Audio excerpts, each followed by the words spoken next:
esu šiaulietis, nepristačiau architektas Šarūnas Sabaliauskas, praktikuojantis architektas ir taip pagal darbinę veiklą gavosi, kad teko dirbti istorinės aplinkos ir taip gilin į Šiaulius.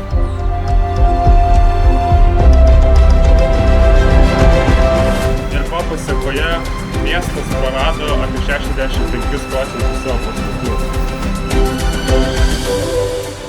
Suvaldyti mokinių griežtai nemokėjo ir visą dėmesį skirdavo tiems, kuris, jeigu žmogus yra gabus ir domisi.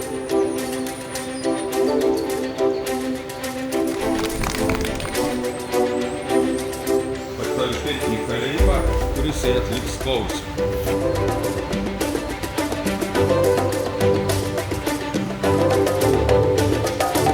Čia ne profesija, čia liga yra. Arba sergi, arba ne.